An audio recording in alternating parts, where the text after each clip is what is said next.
উনি বলেছেন যে আমরা এখানে অনেক কোরআন হাদিসের কথা বলি, যেই কারণে সংসদে এখন কোরআন হাদিসের কথা অনেকেই বলেন না।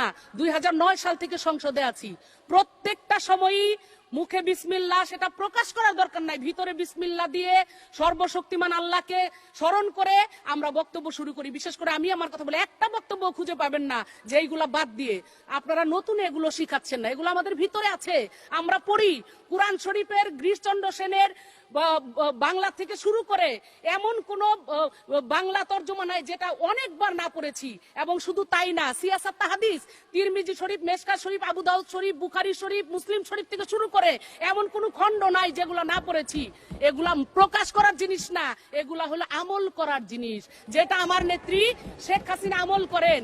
মাননীয় স্পিকার, আমার নেত্রী সকালবেলা উঠে ভোরে আজান শুনে অজু করে নামাজ পড়ে এদেশের তার কাজ শুরু করেন। আর আপনাদের নেত্রীরা কি করতেন এটা সারা বাংলার মানুষ জানে, কয়টায় ঘুম থেকে উঠতেন এটাও বাংলার মানুষ জানে। এই চাপাবাজি এখানে করেন না আপনারা, আপনাদের কাছে বিনীত অনুরোধ। তবে একটা জিনিস ভালো লাগছে, আমাদের গান বাজনার কথা বলে যে এই ইতে সংসদে গান হয়, কবিতা হয়, হবেই তো, এটা আমার সংস্কৃতি, এটা আমার কালচার, এটার বাইরে আমি না। আমার দেশের মানুষ নামাজ পড়ে, রোজা করে, হজ করে, আমি হজ করেছি, আমার মা বাবা সবাই হজ করে আসছে। আমার বাবা একজন বাউল ছিলেন, গানও করতেন। আমরা সবই করি, আমরা ধর্ম অন্ধ না, আমরা ধর্ম ভীরু, আমরা ধর্মের কাজ করি, কিন্তু অন্ধত্ব গ্রহণ করি নাই। তবে একটা জিনিস ভালো লাগছে, আমি সেটা বলতেই চাই। কয়েকদিন আগে আমি সিডনিতে, অস্ট্রেলিয়া সিডনি, মেলবোর্নে প্রোগ্রামে গিয়েছিলাম মাননীয় স্পিকার। সেই সিডনিতে প্রায় 15-16 হাজার দর্শক হয়েছে, বঙ্গবন্ধু পরিষদের আয়োজন ছিল, দারুণ প্রোগ্রাম হয়েছে। এবং মেলবোর্নে একটা প্রোগ্রাম করলাম, সেখানে একটা চ্যারিটি শো। সেখানে হঠাৎ দেখি আমার পাশে আমার পাংখা পাংখা গানের সাথে একটা মেয়ে নেচে বেড়াচ্ছে, বাঙালি একটা মেয়ে। আমি ওকে নাচ দেখে ভালো লাগলো, স্টেজ থেকে নামার পরে মেয়েটা আমার সাথে সেলফি তুলতে আসলো। আমি জিজ্ঞেস করলাম, দারুণ নেচেছো তো তুমি, শিখো এখানে? বলে হ্যাঁ। তো দুই কথা বলার পরে বলল যে আপনি আমাকে চিনবেন, আমার বাবা কিন্তু জাতীয় সংসদের আপনার কলিগ সংসদ সদস্য। আমি বললাম কি নাম? বলল হারুনুর রশিদ সাহেব।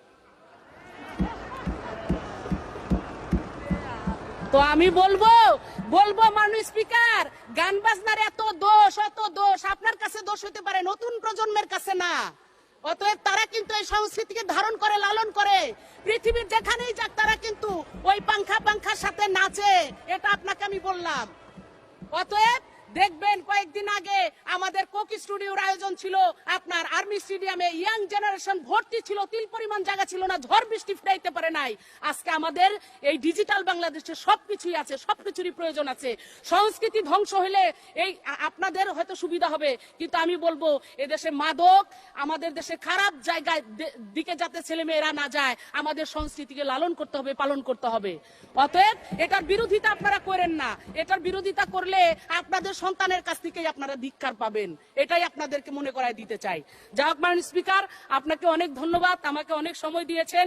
বাজেটে চমৎকার বাজেট, সময় উপযোগী বাজেট। আরো 1 মিনিট দেন। মাননীয় স্পিকার, আমাদের অর্থমন্ত্রী মহোদয় উপস্থাপন করেছে এই বাজেটে সময় উপযোগী জনকল্যাণ, এই বাজেট